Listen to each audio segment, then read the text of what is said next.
Hey guys, Chris Dorry here. Today I thought I'd provide an update of my 2020 AFL Draft power rankings. So, having watched all 9 pre-season matches and having followed some of the training reports, there's a few updates that I think are required for my 2020 AFL Draft power rankings. So, let's take a look.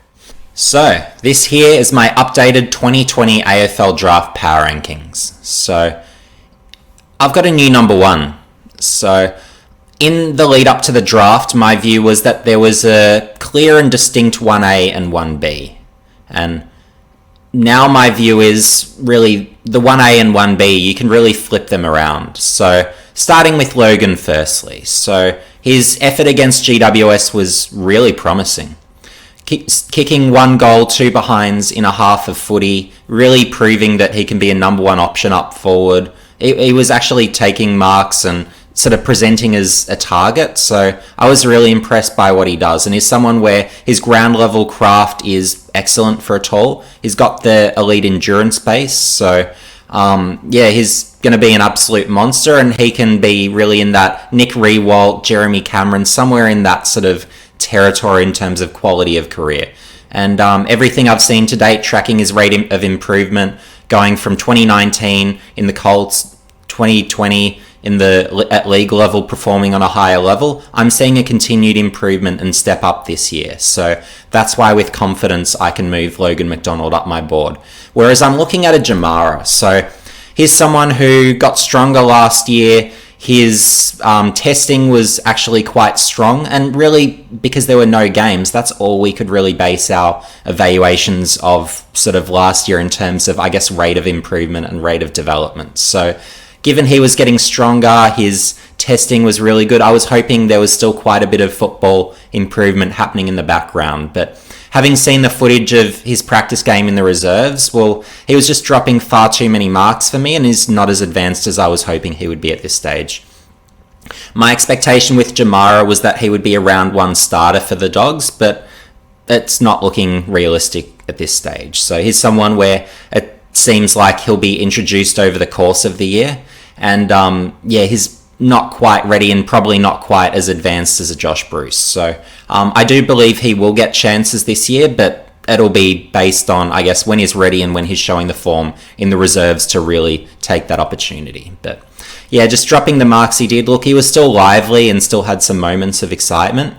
But yeah, the key is because he's a vertical athlete, and that's where he's really going to take advantage of everyone, and you can't really defend him once he sort of leaps at the ball. But if he's dropping it more often than he's taking it, well, that's a bit of a problem. It's no longer sort of the advantage that really could be for him. So if he does take those, then maybe he can become that 1A over a Logan McDonald, but that's going to be really what determines, I guess, his upside. So he's got the ground level craft, he's good on the lead, one-on-one, he's got some good body work, so there's other areas rather than just being a vertical athlete and leaping and marking. So Jamara does have those few dimensions, but he also has his flaws where his kicking isn't really all that strong, whereas a Logan McDonald, well, his kicking is a significant strength, particularly kicking in front of goal. So look, Jamara is probably lacking the polish and lacking the advanced game of a Logan at this stage. And in terms of rate of development, well, Logan's development's going to really continue at a rapid rate because he's not really all that strong yet. He's really sort of growing into his body, really needs to become stronger in the upper body. Once he does that, he'll be more of a marking force in addition to that ground level force, so he'll be an absolutely insane player. And with Jamara, look, he does have the same sort of ceiling, but there's a bit more of a hope factor that he becomes that player. So, and look, with a Jamara being a Western Bulldogs Next Gen Academy pick, well, of course, matching the bid was the correct move, and ultimately, really, it's inconsequential. But I guess the takeaway message here in reassessing the top of the power rankings is that really Logan McDonald should have been, if not the first picked, then certainly sort of, I guess, if you're bidding on Jamara and he's getting matched, really Logan should have been Adelaide's pick first up, as really the point. And in looking at his Amy series form, well, it's pretty clear that he's the number one guy. So again, that's my opinion, and we'll have to see how things play out over the course of the coming years. But looking at his play now, looking at his rate of improvement, I think everything's there for him to be a star of the competition, and he could possibly be the best key forward in the comp. Jamara still could be in that conversation also, but my pick at this time is Logan. So you've really got, I could put even here number 1 and number 2, but I like to call it a 1A, 1B scenario because I really want to give them both credit because they're both really incredible talents and I think they can both be great. So moving down the list. So in the past, I had Will Phillips in a tier of his own. So I just thought he was a midfielder on such a high level, but it's the same story as Jamara, where being a Victorian, look, there just hasn't been that year of match play to really allow him to develop from where he was. And looking at his position on North Melbourne's list, I was sure coming into the season he would be a round 1 certainty for North Melbourne, but he's just not looking quite as advanced as I had hoped. And he really hasn't, I guess, had that development year to step up as I would have liked. So given that, I've had to move him down a tier. I still like him as that third best talent, and I still think he's going to have a phenomenal career, but don't expect a Matt Rowell first year. He'll probably take a few rounds to work into the team. I think we'll definitely see him this year, but and he'll be a terrific midfielder. But yeah, I do have to move him down into this next tier and consider him one of this larger group, I suppose, where there's a bit of evenness. So Elijah Holland's still got him where he is. Look, he's coming back from major injury, so look, give him time. He won't be round 1 ready by any means, but maybe second half of season, maybe you see him at some point for Gold Coast. He'll play forward, he'll push up through the mids, he'll play outside, has a lot of weapons there, but you probably won't see the best of him this year. So have those as your expectations, but long term, look, he can be an incredible impact player. And sliding as far as he did in the draft, well, yeah, I think he was a real bargain there. So, yeah. Then you've got a Riley Thilthorpe. Look, I think he's still going to prove to be a good pick for Adelaide, but I just don't think he's as good as the Logan McDonald. That's basically the story there. So he's got scope. Obviously, he's a key forward. I think he's going to be a very good key forward. And he's also got the scope in the future to play ruck. But, of course, when you've got a Riley O'Brien, well, you want Thilthorpe to become a key forward ultimately. So that would be the vision there. And I believe we'll see him this year, and I think he could even this year become that best 22 player. So, I'm by no means going to disrespect Riley Thilthorpe. I think he's going to be a really good player. Lachlan Jones is round 1 ready, but for Port Adelaide, I guess it'll be interesting to see whether he's selected round 1. And really, that's just a case of Port Adelaide's defence is fantastic. So there's only 3 or 4 teams in the competition that I'd be saying, look, Lachlan Jones isn't a guaranteed best 22 player, and really Port Adelaide are one of those, I guess, 3 or 4 teams you could possibly say that about. So, and it just comes down to the quality of their defence ultimately. So, interesting if he's named round 1, but if he is, yeah, he'll provide some drive from defence, he'll lock down his opponents, so he'll play a really good balanced game, very strong, plays a contested brand of game. He'll have a good year, assuming he gets quite a significant amount of time in terms of match play. But I think he's one where once he's introduced into the team, once he becomes that best 22 player, he'll just hold his spot. I think he's sort of on that level.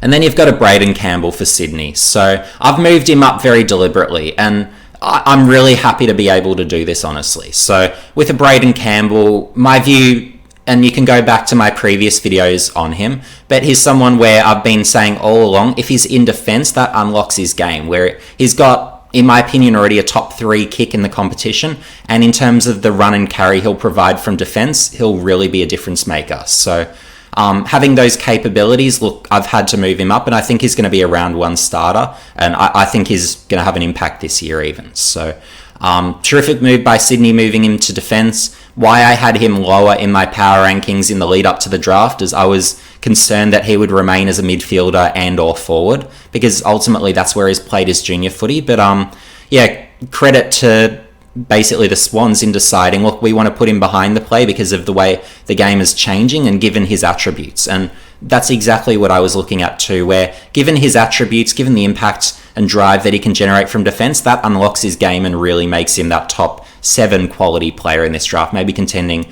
with a Lachie Jones for a number 6 spot potentially. So I think great move, because ultimately as a midfielder, he doesn't find or win enough of the ball. He's high impact when he gets it, but you just don't get the quantity that you need. And then forward of centre, same story, just not finding, winning enough of it.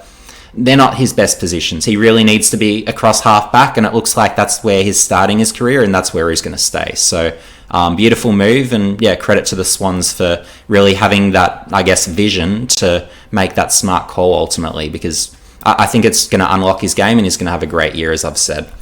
So from here, I'm looking at it as, I guess, a next tier down. So 8 through to 19, I see as pretty even. And really, for me, it doesn't really matter how you order them. And it's a bit the same with the tier above. If you're in a tier, really that group, it's pretty hard to separate. And it's really just down to personal opinion. But for me, Denver Grainger-Barras, I'll put him at the top of this group. So I think we're going to see him this year.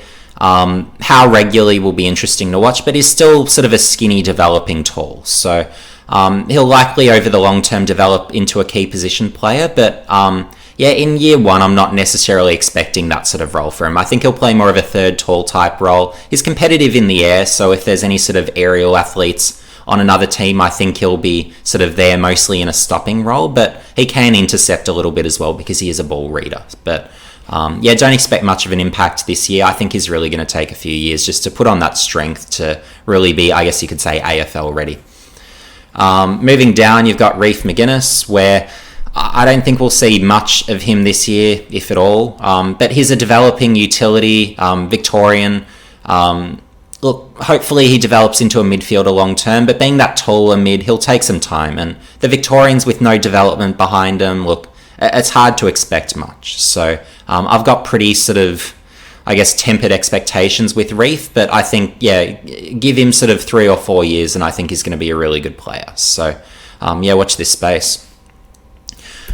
Tanner Bruin, I was really impressed with his performance against Sydney. He kicked, I think it was 4 goals, and that's a great start. So his stocks have really risen, except he's gone down this board. But it's more so, I guess he remains in that same sort of territory. For me, it was really, is it Tanner, is it Finlay? Those two for me were always very highly interchangeable, and even Reef as well. So this whole group, it's so hard to order them ultimately, where it's just such an even 8 through to 19, as I've already mentioned. But seeing him across half forward, that's really promising. It really means that he's got a chance to play games earlier than I was necessarily expecting, where he's always been a goal-kicking mid, wins it, contested, good skills. So seeing him across half forward's really great to see. And that means if he can play across there and play across there really well, then he's going to get games this year. So great outcome ultimately, because the GWS midfield's just too loaded to accommodate him ultimately. But at the end of the day, that's where he'd like to develop into down the track. So we'll see if that happens. But opportunities, as with anything with a GWS, are always the challenge through the midfield. So Finlay Macrae, I would have loved to have seen him for Collingwood during the Amy series. Hopefully he plays early in the season. It looks like he's just outside that best 22 at this point, but I think by year's end, I think he can break into there. And going back a year again, he was someone where he was probably a bit more advanced than his brother, but without this year developing, look, presumably he's sort of fallen behind. So we'll have to wait and see how that turns out. But as a sort of inside-outside mid, he plays exactly like his brother. He's got that same evasion. He's got the ball-winning capabilities. His skills are actually probably a little better than Jack's, honestly. But of course, and he's a shorter player. So I don't necessarily see the same ceiling. So therefore, I have to have him a bit lower. So he's a 184 or 185 versus Jack, who would be about a 191 or thereabouts. So that's why I sort of talk about him as he's not short, but he's shorter. So he might not over the term, because with taller players, usually you'll find they develop later and have that more upside over the long term. So we'll have to see how that comparison turns out. But Jack's great, so we'll have to see if Finlay can sort of follow in his footsteps there. Heath Chapman, he's one that I'm really interested to see when and where Fremantle decide to play him. So I've been comparing him sort of for a long time to a Grant Birchall type, where he's this tall, not quite key defender type, but he's really this rebounding tall defender. So great interceptor, provides drive from defence, has the running components, great skills. So you've got all those things. But what it sounds like to me for Fremantle is that I believe they're going to try and make him into a David Mundy replacement. So interesting vision. I haven't seen him through there. So that'll be fascinating to see if he has that scope. From what it sounds like, his ground level work is really strong and has been impressing Fremantle. So, but having only really seen him across defence, I haven't really seen too much of his ground level stuff. So it'll be interesting if, I guess, he has those ground level and ball winning components at that sort of 193-ish or thereabouts. He could be a real weapon and really work his way up this list. So I think he's still going to be a really solid player, and he's definitely one to watch the development of with great interest, whether he's across half-back or through the midfield for that matter. Sam Berry, I think, is going to be really good for Adelaide, and all the pre-season indications for me have been really strong and promising. He might not necessarily be around one starter for Adelaide, but I think he can break his way into the team this year and become an impact player. So the reports from the practice matches that I've received is that he's looked really explosive and just really damaging through the midfield, with his ball winning also impressing. So consistent with what I've seen as a junior, and he's someone where he played alongside the likes of Caleb Sarong, and basically looking at him where he was as a junior a year out from the draft, he was basically where Sarong was. But again, being a Victorian, look, he hasn't really had that year to develop, so he won't have the year that Sarong had, a bit like with the Will Phillips, Matt Arrowell sort of comparisons. So look, unfortunately with that being the case, I can't really justify having him higher, but I think a Berry will be really terrific, where he's got the contested side, strong tackler, just a real competitive beast. So he's one for Adelaide to definitely look forward to. I think he was a good value pick in the draft. So Tom Powell, looks like North Melbourne are going to give him early opportunities, so that's really great. It seems like with North Melbourne's midfield being so strong, looking at the centre bounce attendances, I don't believe Powell actually attended any centre bounce attendances, so it seems like he'll be playing more of a wing half forward sort of role given that. And it seems like North Melbourne feel like he can sort of adapt to that role, and he was finding a lot of it in the minutes he was on the ground. So obviously great start, and I've had to move him up as a result. So and in terms of first season impact, Powell could be one of the absolute top on this list. So looking really good. The signs are there. I think he's going to prove to be a pretty good pick for North Melbourne. So, and in the long run, he'll no doubt sort of transition to become more of a midfielder. But the fact that he can sort of play more outside half forward as well as that sort of inside role, that's really promising. And of course, he had a great year last year in the SA Under-18s, averaged 35 disposals. So, he's a really good piece for North Melbourne. So, and really with all these guys, 8 through 19, I've got a great deal of respect for all of their games, and I think they've all got the scope to be really good AFL footballers. So, take all of this within that context. So Jack Carroll, is moved down a couple of spots, and it's really just because of how good Berry and Powell are looking. But I've still got a lot of faith in his development scope for Carlton, and all the reports that I've been receiving out of training and sort of how he's looking to date have been really promising out of Carlton. It seems like they feel like he can be a long-term player, so that's really great. And he's someone where he really transformed his game last year into really that contested style of player, having that more inside game from previously he was more of that outside sort of wing flanker type, where he had the skills, had the evasion, and had some tricks there, but he never really had that contested component. So really developing that last year, having the December birthday, there's a lot of signs that really encourage me and really think he's got great scope to develop. But look, even if he's not best 22 for Carlton this year, I wouldn't be too stressed about his long-term prospects. He might get a taste possibly this year, but I think probably 2022 might be his breakthrough year. So he's someone more probably to watch out for then, but you never know. We might see him this year. Braden Cook, I really like the look of him as a forward. He's someone where he really developed like crazy last year, and he's one who grew a bit later. So, look, we'll see how much of an impact, if any, he has this year, but I think he's really one where in the long run, I think he'll be a really good piece. So whether it's in the forward line somewhere or across a wing, he looks like a really good athlete. He doesn't test off the charts, but he just moves really well, has some tricks, good around goal, very strong mark. So you've got a lot there. Maybe he could improve his contested game. That's why I've got him a bit behind some of these other guys where he hasn't necessarily shown that he has that contested side or that he can go through the midfield or anything like that. But you've got a lot of options with Cook. Like you could even have him across half back. He could intercept, provide a bit of drive. He's done that before. in his junior career. So you've got a lot of options with a Cook. And again, I think he's a really good pick at where he went. So Archie Perkins, look, again, it's a result of Berry and Powell going up. It's less having a go at Perkins as much as it is sort of, I guess, being really encouraged by the look of Berry and Powell. But again, this whole group, they're in the same category for me. There's not any meaningful separation. With a Perkins, if it was a bit like, say, with a Braden Campbell, if he was moved across halfback, I would probably be moving him up this list, where I think that's really a spot for Essendon given their defensive deficiencies. I think he would be great there, where he's a strong mark, he's got power to him, but he moves the ball really quick, where he's got the skills, he's a really good kick, he provides run as well, so he has no fear in taking on the game with his run. Not that he's necessarily the fastest of line breakers, but he'll take on the game and really have a go in that regard. So I think Perkins can be really good. But I imagine that given where he was playing as a junior, which was more sort of a combo sort of mid-forward role, I think that's probably what Essendon are expecting, and probably they start him more as a forward and then progress him more up to the midfield sort of as his game develops a bit and his contested side becomes more AFL standard. So, but again, being a Victorian, look, he hasn't had that year of development, so you do need that sort of, I guess, element of pause with him. So, and not sort of expect too much this year. Joel Jeffrey for Gold Coast, I'm interested to see where they're going to develop him. I really like him sort of in defence as that sort of tallish interceptor, reads the game really well, but high flyer, so he's the closest thing to Jamara other than himself obviously in this draft. So a few centimetres shorter, he's about that 192, but incredibly athletic. He's an impact player. He'll take on the game.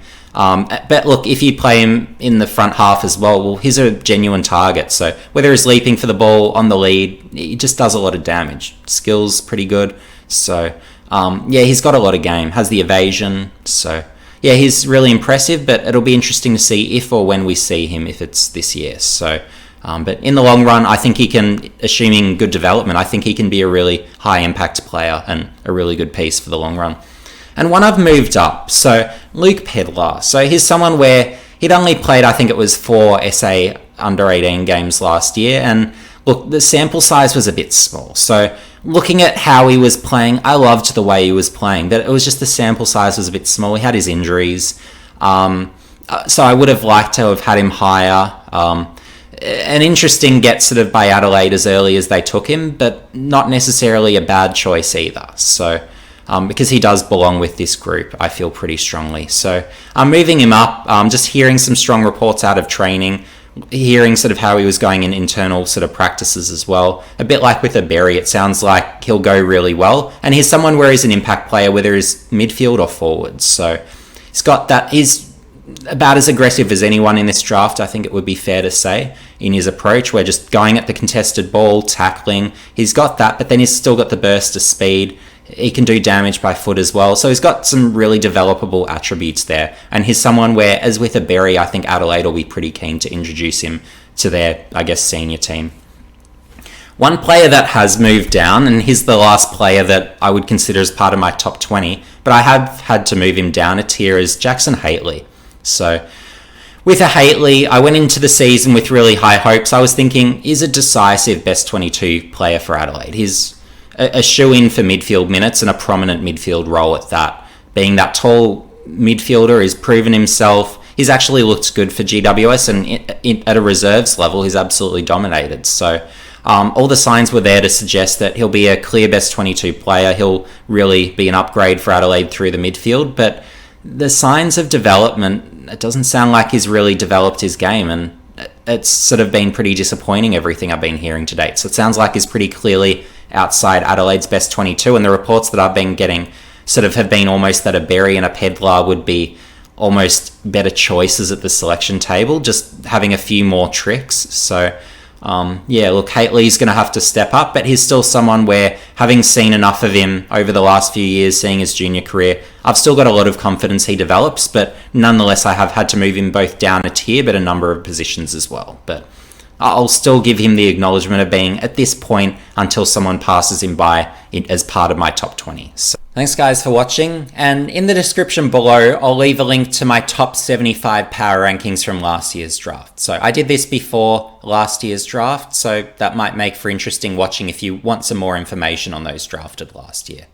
But yeah, if you haven't already, make sure you give me a like, subscribe and hit the notification bell for future updates. And also let me know in the comments section below, is there anyone I should have on my draft board that I don't, or someone who I should have higher? Or perhaps is there someone that I've got too high? That would be interesting to hear your perspective also, given we've already seen some of these guys during the preseason. But anyway, thanks guys, and see you in the next video.